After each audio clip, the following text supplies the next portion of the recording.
And so I said there are 4 cities that every great man that you see in manifestation has subdued. The first city that you must subdue in order to be relevant to your generation is the city within. The soul of man happens to be the bridge of the spirit realm. When God created man, He fashioned him such that a part of his being is spirit and a part of his being is corpora. The harmony between the spirit and the corpora aspect of man is what emerged the soul. He said the spirit was blown into the body and the man became a living soul. And so the soul is a gate. And every spirit that wants to dominate the man tries to find access to the soul of the man. And so in Ephesians 4:27, Paul said, giving no place to the devil. Because the soul is a space within the man that allows spirits to rule over the man. A man will be an impregnable fortress so long as his soul is kept intact. The moment the soul of the man is breached, that institution is already breached. And that which God wrote concerning that man can be sabotaged. And so every man who wants to keep the essence of his destiny intact must fight the war to preserve the soul. This is why the Bible said, the man who has rule over his tongue is superior to the man that can conquer a city. Because the first victory a man must record is the victory within. If your inside is porous, everything you are seeing in the external is a mirage. The day the devil comes for you, he will bring you down. And so a man who is truly victorious is a man that has won the battle within. The first fight every one of us must fight is the fight against internal infiltration. That is the focus of every spirit. The way spirits access the soul is to provoke a protocol of rebellion. Because a man who functions under obedience keeps his soul intact. When the devil came into the garden, he said, did God really say, you shall not eat of every tree that is of the garden? Because the moment you walk in rebellion, you have opened up your spirit to the spirit that you suggest or you submit to. He said, whoever you yield yourself servants to obey, the servant of him you are, whom you have obeyed. And so the moment Adam obeyed the devil, his soul opened up and the devil took over. When the devil was contending with Jesus on the mountain, he said, bow down to me, I will give you everything you see, for it has been delivered to me. Adam never knew territories were being bargained. He thought it was about a choice. And he didn't know that the choice is the key to the soul. The access to the soul of a man is tied to the choices that he makes. Because every choice a man makes is a testimony of allegiance to a spirit. You are not permitted to make any independent choice. What you call a choice are actually wills of spirit. The one you choose is a testimony of allegiance. And the way you keep your soul intact is to remain perpetually obedient to the law of God. The moment you violate it, your soul is open and you have lost the battle within. And so we've said the first city that everybody must fight to defend is the city within. Unfortunately, many believers are not taught how to secure the within aspect of their being. And so we live looking for what will provide comfort for us. And we don't know that for everything we possess, choices were made. And every choice that was made gave grounds to the spirit that seek to dominate us. When the soul within, the city within is lost, every other city can be taken. But when the city within is kept intact, then the contention continues. And I said the second contention is for spirit cities. Spirit cities are actually dwelling places of princes in darkness. You know, when you look into the structure of the demonic realm, not every spirit possesses men. There are certain spirits that are lords in their own right. They are called dominions. They are called principalities. They are called powers. They are called rulers of the darkness of this world. The darkness of this world are the territories where those beings possess the spirit. They don't need to possess a man because they have their own bodies. They are fallen beings. It is demons that lack bodies. This is why demons seek to possess men. Principalities already have bodies, so they don't need to possess you. When they come into a place, they secure a dominion system that is like a control tower from whence they rule mortals. And so the second fight every man must win is the fight against the spirit cities. And I told us last week when I was teaching, I said, every territory you see today is a mirror image of a spiritual territory. When the earth was created, God designed the earth to mirror the heavens. That is why he planted the Garden of Eden and he asked the man to dominate the earth realm. The idea was for the man to extend the frontiers of the earth realm until the earth becomes like the heavens. When Moses created the temple, he says to create according to the pattern that was revealed to him from the mount, because no territory is independent of a mirror image in the spirit. Every known territory is a reflection of a spirit city where spirits, form their dominion and control the visible realm from. And so the earth is a mirror image. But before we come into the earth, I said there are spirit cities that must be dominated. And I said those spirit cities mirror their dimension into the earth realm. And I gave us instances. I said Egypt, for example, is a territory that stops the worship and the memory of God. This is why when God sent Moses, he says, I'm sending you to Pharaoh to let my people go that they may worship me. That means what Egypt tries to do is to stop the worship of God. And so any state of your time or life where you find that it has become difficult to worship God, know that you are in Egypt. You don't need to travel to the northern part of Africa to be in Egypt. Any sphere that negates or impedes the worship of God is an Egyptian territory in the spirit. Because Egypt tries to stop the worship of God. For you to worship God, you must come out of Egypt. This is why God insisted that they must come out of Egypt. Exodus 8 verse 1, Exodus 9 verse 1, I'm sending you to Pharaoh. Tell him to let my people go that they may worship me. Because if they are in Egypt, they can never worship God. Every time men struggle with worship, they are in Egypt. And some of us may not have gone to Egypt in the natural, but we are citizens of Egypt in the spirit. Babylon allows you to worship God, but he introduces mixture. Babylon will tell you you can worship your God, but there are other gods you need to worship. When Satan came to Jesus on the Mount of Temptation, it was Babylon he was introducing. You are the Son of God. Nobody is doubting it. Turn these stones to bread. Give your allegiance to God and also give your allegiance to me.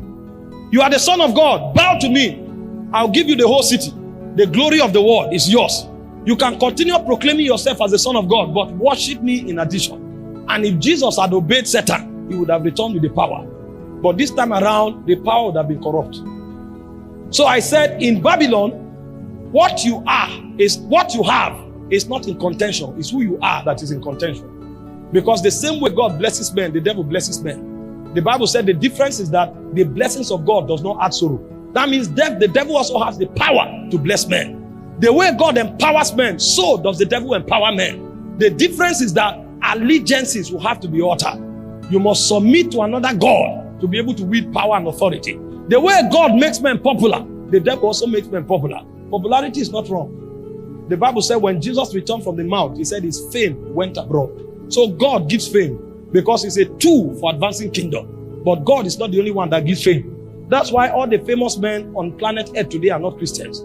There are many godless people that are highly famous because it's a strategy in the demonic realm. And so what Babylon seeks to do is to give you greatness at the expense of your loyalty to God. And everyone who is beginning to compromise his loyalty to God is already in Babylon. He doesn't need to travel out of his country. And of course, you know by now that it's possible to have dual citizenship. So there are many people with multiple citizenship. They are Nigerians, but they are also Babylonians in the spirit. Because when they try to get a job and it doesn't work, they can give a bribe. When you put pressure on them, they can bow. Because they are actually citizens of Babylon. And Babylon encourages mixture. And when you allow that mixture to come into what you are doing, greatness is sure. That's why our pursuit in life is not primarily greatness. Greatness is a byproduct of what God gives us based on our service to Him. Because Babylon too can make great. And there are many people who are great today, but they are Babylonians. And so for you to be truly great with God, you must subdue spiritual cities. And I said, the way spiritual cities impart their influence on you is by generating energy that puts you under pressure. When you begin to sense an energy that is not from God, before you take an action, stop. Stop and ensure that your action is not motivated by that energy. Any step you take that is not based on what God is saying, drifted into Babylon. You will still arrive at greatness, but when you look back, what you will see will not resemble the kingdom. Because you have journeyed in the path of no return. He said, I saw a young man who is void of understanding. He walked the path of death. There are many paths that seem right to men, but the end is death. The only way you can be sure that where you are going is the destination of God is to ensure that there's no compromise. When spiritual cities come, they will put pressure on you. And so when pressure comes, you must learn to master pressure in order to win the battle of spiritual cities. And the way to master pressure is not to train your will, because your will will be easily compromised. When you route a man through his emotion or route a man through his intellect, you can compromise his will. What people don't know is that the gate of the will has no security system. The security system for the will gate is the emotion and the mind. And that's why when the devil wants to manipulate your will, he alters the fact. And when you are looking at the wrong fact, you will easily make a decision, because the moment your intelligence agrees with the fact, your will is compromised. That's why when the devil wants to take over men, he manipulates their emotional corridor, and they take actions based on emotion. It is when they are done, they will discover that what they did was wrong. It is not something they would have done on a normal day. But when the emotion is compromised, or when the intellect is compromised, a man's will always be compromised. You cannot make decisions of destiny based on fact. Facts can be manipulated. Only the voice of God is potent enough to give you direction in life. And for a man to win the battle of spirit cities, he must learn to always function only by the voice of God. It will be difficult, but you will pay the price to access it. This is why many people make mistakes in life and they wonder why. My intention was pure. Your intention was pure, but you didn't have access to the voice of God. The only way to stop the pressure of darkness is to access the voice of God. And for those of you that have been on this corridor for a while, you will know that the moment God speaks, the pressure dissipates. For you to win the battle of spirit cities, you must gain access to the voice of God. The third city you must win are systemic cities. We are in an election period now. Many Christians have folded their hands and they think they are being spiritual. If we don't have legislators there, we are finished. The reason the kinds of things that happen today happen is because we have not won the systems. When you go to the media, the leading apostles are the sons of the world. There are three categories of people on the media. The first category of the people of the media are uninformed and unspiritual people. They only go there to catch fun. They go there to while away time. The second category of people on the media are informed people but unspiritual people. So they only go to the media to make money. The third category of people of the media are informed and spiritual people. They see the media as a warfare ground. So even though they make money from the media, they are more warfare oriented than they are economically oriented, because they know it's a gate. So when you uproot, you destroy, then you can plant and build. It's a mantle. If you don't have that mantle, you can't do it. It's time for us to really wake up and train people that if we don't take the city, the systemic cities, we can never establish the mandate of God. The mandate of God is at the mercy of the cities that we dominate. And I can assure you today that many Christians are still battling with the city within. Let alone talking about the spirit city before you talk about the systemic city. And when you win the systemic battle, then you can come to the territorial battle. Until you conquer a city, you cannot advance the kingdom of God.